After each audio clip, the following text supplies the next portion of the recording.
Friends, आज हम चर्चा कर रहे हैं लोकतंत्र के मुख्य विशेषताओं की या लक्षणों की कि लोकतंत्र की जो व्यवस्था है, लोकतंत्र की जो विचारधारा है, लोकतंत्र की जो अवधारणा है वह अन्य शासन व्यवस्थाओं से किस प्रकार भिन्न है और किस प्रकार श्रेष्ठ मानी जाती है।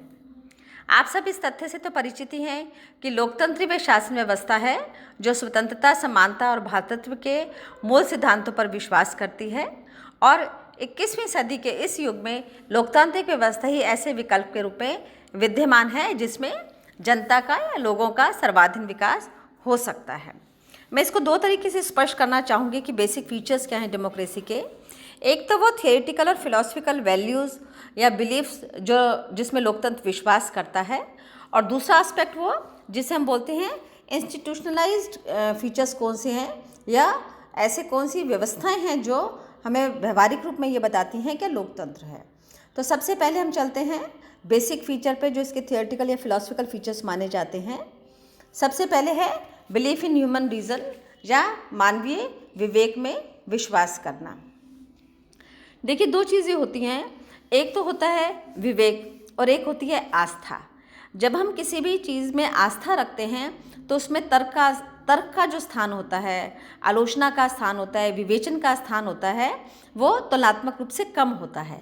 लेकिन जब हम विवेक में विश्वास करते हैं तो हम वैचारिक आदान प्रदान कर सकते हैं, तुलना कर सकते हैं, हम किसी भी चीज़ में संश्लेषण कर सकते हैं, हम ये देख सकते हैं कि किस प्रकार किसी भी निर्णय या मतभेदों से ऊपर उठा जा सकता है, विवाद की स्थिति में किस प्रकार मतभेदों का निपटारा किया जा सकता है। तो बेसिकली लोकतंत्र की जो अवधारणा है वो मानव के विवेक में विश्वास करती है कि मानव स्वयं इतना क्षमतावान है, इतना विवेकवान है कि वो किसी भी परिस्थिति में किसी भी प्रकार का निर्णय लेकर एक सशक्त मार्ग बना सकता है और सर्वश्रेष्ठ रास्ता निकाल सकता है। तो जब आस्था और तर्क की बात आती है या आस्था और विवेक की बात आती है तो लोकतंत्र का विश्वास विवेक की तरफ जाता है। दूसरा है बिलीफ इन पॉपुलर सोवरेंटी, लोकप्रिय संप्रभुता में विश्वास। इसका आशय क्या है? लोकप्रिय संप्रभुता का मतलब क्या हुआ? जब जनता में ही सारी शक्ति का निवास माना जाता है, संप्रभुता का निवास माना जाता है, तो ये मान लिया जाता है कि जनता ही निर्णायक है, अर्थात सरकार उसकी नुमाइंदगी करती है, सरकार उसका प्रतिनिधि है, सरकार उसको रिप्रेजेंट कर रही है, लेकिन वास्तविक निर्णय शक्ति, वास्तविक निर्णय क्षमता जो है वो किसके पास है? जनता के पास है। अब ये कैसे स्पष्ट होगा कि जनता के पास है? इसके लिए देखिए 3 इंस्टीट्यूशनल स्ट्रक्चर्स डेवलप किए जाते हैं जहाँ पर भी डेमोक्रेसी होती है। पहला है popular and time bound election, वहाँ पर चुनाव की एक निश्चित प्रक्रिया होती है, विभिन्न सरकार का जो संगठन होता है उसके विभिन्न पदों के लिए, विभिन्न स्थानों के लिए इलेक्शन किए जाते हैं, उसकी एक निश्चित प्रक्रिया होती है। निश्चित प्रक्रिया से पूर्व उसका अनाउंसमेंट होता है, उसके लिए आयोग होता है, जैसे अपने यहाँ पे निर्वाचन आयोग है, इलेक्शन कमीशन है, और उस निश्चित प्रक्रिया के तहत निष्पक्ष चुनाव कराया जाना लोकतंत्र में लोक प्रभुता की, संप्रभुता की रक्षा के लिए आवश्यक माना जाता है। दूसरा है रिस्पॉन्सिबिलिटी, जब जनता की भी इसमें रिस्पॉन्सिबिलिटी होती है कि वो मतदान करे, अपने मत के अधिकार का प्रयोग करे और निष्पक्ष रूप से अपने प्रतिनिधियों का चुनाव करे ताकि वही प्रतिनिधि जाके फिर सरकार का गठन करते हैं। तीसरा है पॉपुलर कंट्रोल। पॉपुलर कंट्रोल के अलग अलग मेथड अपनाए जाते हैं। इसमें कुछ कॉन्स्टिट्यूशनल मेथड हैं, जुडिशरी है, टाइम है, एक निश्चित समय के बाद दोबारा इलेक्शन होता है, चेक एंड बैलेंसेस किया जाता है सरकार के तीनों अंगों में। जुडिशरी में किसी भी सरकार के कानून के विरुद्ध आप एक प्रतिनिधि के रूप में, एक व्यक्ति के रूप में, एक मतदाता के रूप में, एक याचिकाकर्ता के रूप में अपना मत रख सकते हैं, पूछ सकते हैं, बोल सकते हैं। तो वस्तुतः ये जो पॉपुलर सोवरेंटी है ये जनता में लोकतांत्रिक विश्वास की अभिव्यक्ति को स्पष्ट करती है। थर्ड जो पॉइंट है थियोरेटिकल एंड फिलोसफिकल, वो है पॉलिटिक्स एंड सिविल इक्वालिटी। सभी मतदाताओं को समान रूप से एक मत देने का अधिकार है। एक मत देने का अधिकार, जैसे हम तुलना करें, यहाँ पर जेस मिल ने कहा कि उन्होंने कहा था गुणात्मक मतदान होना चाहिए, बहुल मतदान होना चाहिए, अर्थात कि भी कोई व्यक्ति अधिक शिक्षित है या उसके पास संपत्ति है तो उनके पास अधिक समय है, इसलिए उन्हें अधिक मत देने का अधिकार होना चाहिए। लेकिन जो वास्तविक लोकतंत्र है वो इसके विरुद्ध जाता है। लोकतंत्र क्या कहता है, चूँकि प्रत्येक व्यक्ति एक मतदाता के रूप में समान स्तर पर समान है, इसलिए यहाँ पर नागरिक और सामाजिक दृष्टि से समानता के अधिकार का संरक्षण करते हुए प्रत्येक व्यक्ति को एक मत देने का अधिकार दिया जाएगा, एक से अधिक मत देने का अधिकार उसको नहीं दिया जाएगा। तो ये क्या चीज़ प्रकट करता है, प्रत्येक व्यक्ति इम्पॉर्टेंट है, प्रत्येक व्यक्ति महत्वपूर्ण है, प्रत्येक प्रतिनिधि महत्वपूर्ण है और प्रत्येक उसको चुनने वाला मतदाता भी महत्वपूर्ण है। सिविल इक्वलिटी, जो भी नागरिक स्वतंत्रताएं हैं, भाषण की, बोलने की, संघ करने की, संगठन करने की, यात्रा करने की, आलोचना करने की, वो सारी की सारी स्वतंत्रताएं भी और समानताएं भी किसके अंतर्गत संरक्षित हो सकती हैं, लोकतांत्रिक व्यवस्था के अंतर्गत संरक्षित हो सकती हैं। इसी प्रकार पॉलिटिकल एंड सिविल लिबर्टीज़, पहले हमने किसकी बात की, इक्वालिटी की, समानता की बात की, और दूसरी क्या है, स्वतंत्रता की, जैसे मैं बता रही हूँ भाषण की, संघ बनाने की, यात्रा करने की।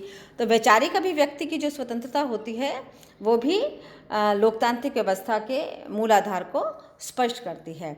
यहाँ सीधा सा अर्थ यही है कि कोई भी प्रतिनिधि न केवल मत देने का अधिकार रखता है, बल्कि वो एक निर्वाचित होने का अधिकार भी रखता है, पद ग्रहण करने का अधिकार भी रखता है और शासन करने की आलोचना करने का भी अधिकार रखता है। और सिर्फ यही नहीं, उसके सब प्रकार की स्वतंत्रताएं जिसमें विचार की, प्रेस की, सम्मेलन की, राजनीतिक दल और संगठन गठित करने की, निवास स्थान पर रहने की, उसे खरीदने की, आवागमन की, और व्यापार व्यवसाय की, रोजगार के विभिन्न अवसरों को उत्पन्न करने की, वो सब प्रकार की जो स्वतंत्रताएं हैं वो राजनीतिक व्यवस्था, लोकतांत्रिक व्यवस्था में, लोकतंत्र में जनता को दी जाती है। फिफ्थ और सबसे इम्पॉर्टेंट पॉइंट में पीसफुल मीन्स ऑफ चेंज। लोकतांत्रिक व्यवस्था को क्यों वरीयता दी जाती है, क्यों महत्वपूर्ण माना जाता है? समाज में दो तरीके से परिवर्तन होता है, एक तो क्रांति के द्वारा और एक सुधार के द्वारा। क्रांति में क्या होता है, आमूलचूल परिवर्तन करने के लिए जो स्थापित व्यवस्था होती है उसको पूर्णतः समाप्त कर दिया जाता है, हटा दिया जाता है, मिटा दिया जाता है और उसके बाद में नवीन व्यवस्था की स्थापना की जाती है। लेकिन जो पीसफुल मीन्स ऑफ चेंज होते हैं उसमें आधारभूत स्तर पर धीरे धीरे सबकी सहमति से सम्मतिमूलक परिवर्तन को प्रेफरेंस दी जाती है, वरीयता दी जाती है। क्यों? क्योंकि वो शांतिपूर्ण परिवर्तन होता है। जो भी परिवर्तन एकाएक किया जाएगा उसमें हिंसा या वायलेंस होनी निहित होती है, लेकिन जो भी परिवर्तन शांतिपूर्ण मेथड से किया जाएगा वो अधिक स्थायी होगा, अधिक प्रभावी होगा और जनता के बड़े पक्ष को वो अपने साथ में जोड़ पाता है। अब मैं इंस्टीट्यूशनलाइजेशन ऑफ प्रोसेस पे आती हूँ। आपको 2 पॉइंट मैंने आपको स्पष्ट किए कि इसमें इलेक्शन होंगे, पॉपुलर इलेक्शन होते हैं, टाइम बाउंड इलेक्शन हो सकते हैं, जैसे हमारे यहाँ पर अवधि है 5 साल में चुनाव होंगे, या 5 साल की मर्यादा रखी गई है कि 5 साल तक आप अपना काम करके दिखाइए। कोई भी पार्टी होती है, सरकार होती है, और यदि जनता उसके द्वारा किए गए कार्य से संतुष्ट होती है तो फिर वो आगे अपनी प्रतिक्रिया या अपना निर्णय अगले इलेक्शन में देने के लिए स्वतंत्र होती है। एक जो नेक्स्ट पॉइंट है डिवीज़न ऑफ पावर, इसका मतलब है कि जो हमारे यहाँ लोकतंत्र में जो संघात्मक ढांचा बनाया जाता है उस संघात्मक ढांचे में इस प्रकार से व्यवस्था की जाती है कि कोई भी क्षेत्र या सरकार का कोई भी एक अंग या कोई भी जो हमारी जैसे केंद्र है, राज्य है, क्षेत्रीय स्तर पर हमारे जिला हैं, कोई भी एक तंत्र या एक जो क्षेत्र होता है वो बहुत अधिक प्रभावी नहीं हो जाता, बल्कि इस प्रकार से शक्तियों का वितरण किया जाता है। जैसे हमारे संविधान में किया गया है, संघ सूची अलग बनाई गई, राज्य सूची में अलग विषय दिए गए, समवर्ती सूची में अलग विषय दिए गए। तो हर इकाई का जो भी सरकार की इस प्रक्रिया में भागीदारी करती है उसको शक्ति के द्वारा संपन्न किया जाता है ताकि वह निष्पक्ष भाव से अपने रोल को प्ले कर सके। कॉन्स्टिट्यूशन एंड कॉन्स्टिट्यूशनलिज्म, इसका आशय क्या है? इसका आशय ये है कि जब रिटन कॉन्स्टिट्यूशन होता है, लिखित संविधान होता है, तो वहाँ पर व्यक्ति महत्वपूर्ण नहीं होता, वहाँ पर कानून महत्वपूर्ण होता है। और जब कानून महत्वपूर्ण होता है तो किसका शासन चलता है? विधि का चलता है। तो विधि की प्रमुखता रहती है, विधि की सर्वोच्चता रहती है, और विधि के इस शासन के कारण ही जो शक्ति का केंद्रीकरण है वो नहीं हो पाता है, और शक्ति का विकेंद्रीकरण हो जाता है, डिसेंट्रलाइजेशन ऑफ पावर होता है बॉटम लेवल तक, निचले स्तर तक, गांव के हर व्यक्ति तक वो शक्ति जो भी संविधान ने संप्रभुता के रूप में हर नागरिक में समाहित मानी है, उसका विस्तार रूल ऑफ लॉ के द्वारा ही, कानून के माध्यम से ही जनता के निचले स्तर तक होता है।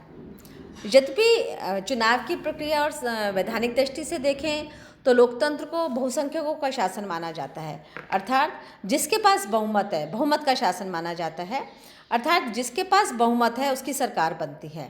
लेकिन इसका अगर हम सकारात्मक पक्ष देखते हैं तो इसका सकारात्मक पक्ष यही है कि बहुमत का मत इस बात का भी व्यक्त करता है कि लोकतंत्र में प्रत्येक व्यक्ति स्वतंत्र रूप से निर्णय लेने के लिए स्वतंत्र है, लेकिन उसके साथ ही जो अल्पमत में हैं उनको भी इस प्रकार की संवैधानिक तरीकों से व्यवस्था की गई है कि उनके हितों का भी संरक्षण किया जा सके, अर्थात कोई भी पक्ष गैर संवैधानिक तरीके से किसी भी प्रक्रिया का निष्पादन नहीं कर सकता है।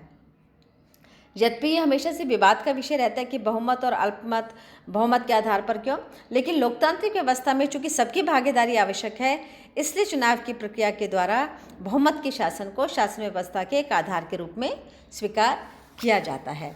लेकिन यहाँ सर्वाधिक महत्वपूर्ण है इंडिपेंडेंट जुडिशरी। लोकतंत्र में न्यायपालिका स्वतंत्र है। न्यायपालिका किस आधार पर स्वतंत्र है कि न्यायपालिका अपने न्यायाधीशों के चुनाव, उनकी स्वतंत्र चुनाव की प्रक्रिया, उनके कार्यक्षेत्र, उनके द्वारा लिए गए निर्णय, उनके अवकाश लेने के बाद में लगाई गई सीमाएं, संविधान के द्वारा ही इस प्रकार की व्यवस्था की गई है कि जो स्वतंत्र न्यायपालिका होती है वो लोकतांत्रिक व्यवस्था में जो अन्य लोकतांत्रिक संस्थाएं होती हैं उनके स्वरूप का और उनके अधिकारों का संरक्षण करती है। इस प्रकार लोकतंत्र एक व्यवस्था के रूप में स्पष्ट करती है कि सर्वश्रेष्ठ शासन व्यवस्था के रूप में आज भी लोकतंत्र का कोई बेहतर विकल्प नहीं है। वो चूँकि संविधान में विश्वास करती है इसलिए विधि के शासन में विश्वास करती है, शक्ति का विकेंद्रीकरण है, लोगों के मौलिक अधिकारों का संरक्षण किया जाता है। इस प्रकार लोकतंत्र सामाजिक, आर्थिक, राजनीतिक दृष्टि से एक व्यवस्थित परिवर्तन और शांतिपूर्ण परिवर्तन करने वाली व्यवस्था के रूप में स्वीकार की जाती है।